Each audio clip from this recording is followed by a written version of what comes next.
هو بالله من جدك يا أستاذ عزيز ماشي تبي تشحت من التجار ورجال الأعمال؟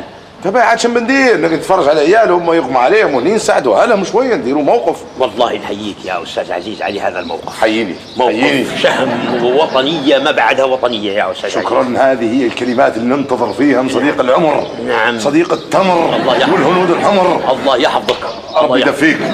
ربي ينجيك.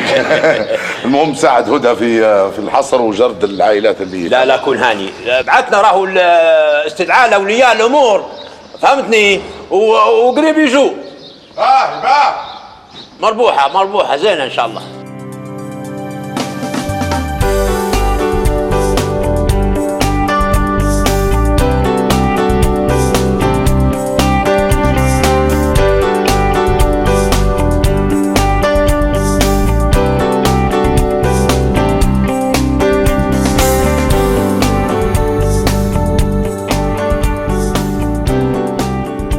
هذه الأستاذة هدى المشرفة النفسية والأخصائية الاجتماعية في المدرسة هنا.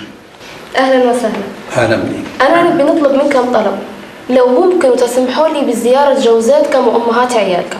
اي نعم تفضلوا مرحبا بك في أي وقت. تسلم. أكيد عرفتوا أسباب الإغماء اللي صايرة لعيالكم. نعم عرفنا. والله خلعنا يا أستاذ محمود، خلعة ما نحكي لك عليها بكرة.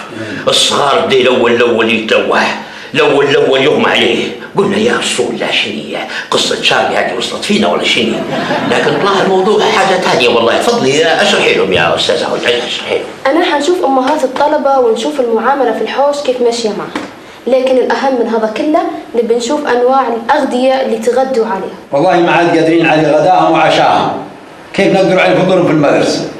والله صدقت يا حاج، صدقت والله، لكن هي نوعية التغذية لازم تكون نوعية معينة. تقولي شنو النوعية؟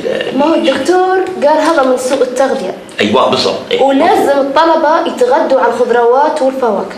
ما ناقص على المشلوق وغيره كان الحلو، حتى الموز ب 12 جنيه. الحمد لله الواحد ما جاش يقرب.